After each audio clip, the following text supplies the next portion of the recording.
Merhaba arkadaşlar und herzlich willkommen zu einem neuen Video. Wir sind uns alle voll am Zusammenreißen, Leute. Ich quatsche echt nicht lange. Für die, die alle meine Folgen gesehen haben, ihr wisst genau, was jetzt los ist und was jetzt passiert. Also viel Spaß.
Evet arkadaşlar, jetzt sind wir auch schon am Ende unseres Videos angelangt. Ich hoffe, es hat euch gefallen. Bitte Daumen hoch. Ihr seht es, ja? Daumen hoch. Wir sehen uns im nächsten Video. Güle güle.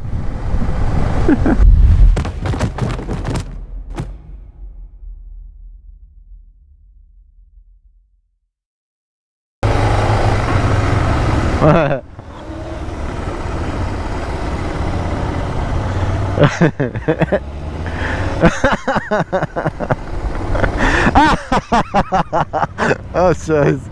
Oh fuck.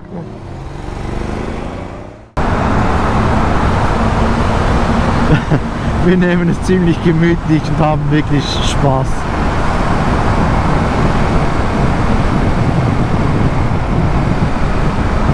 Gebt auf euch Acht, Leute. Was sage ich da? Das sage ich ja immer zum Schluss.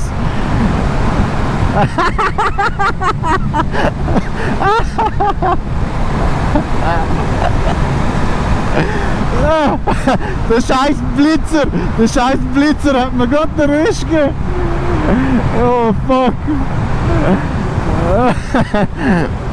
Oh Mann. Ey Leute, viel Spaß beim Zugucken.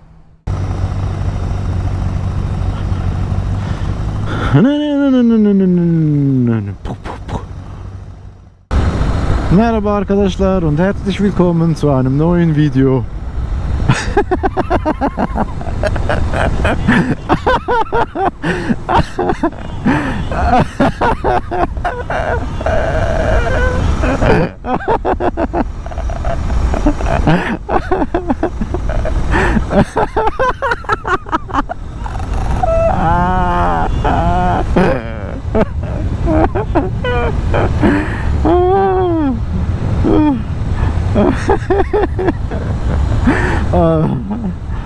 Sorry Leute. Evet arkadaşlar, jetzt sind wir auch schon am Ende.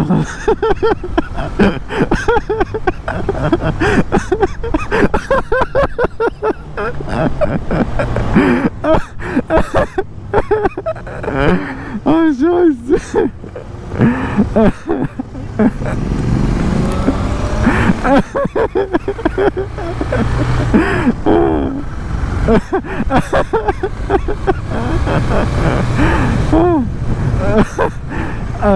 Den gebrauche ich als Auto. Oh shit, Blitzer, Mann. Den gebrauche ich als Outtakes.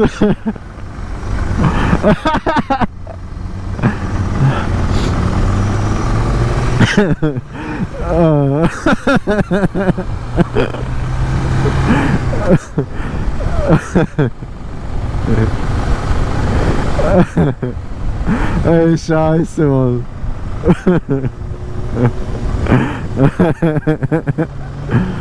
Brum, brum, brum, brum, brum, brum. Also, jetzt haben wir es.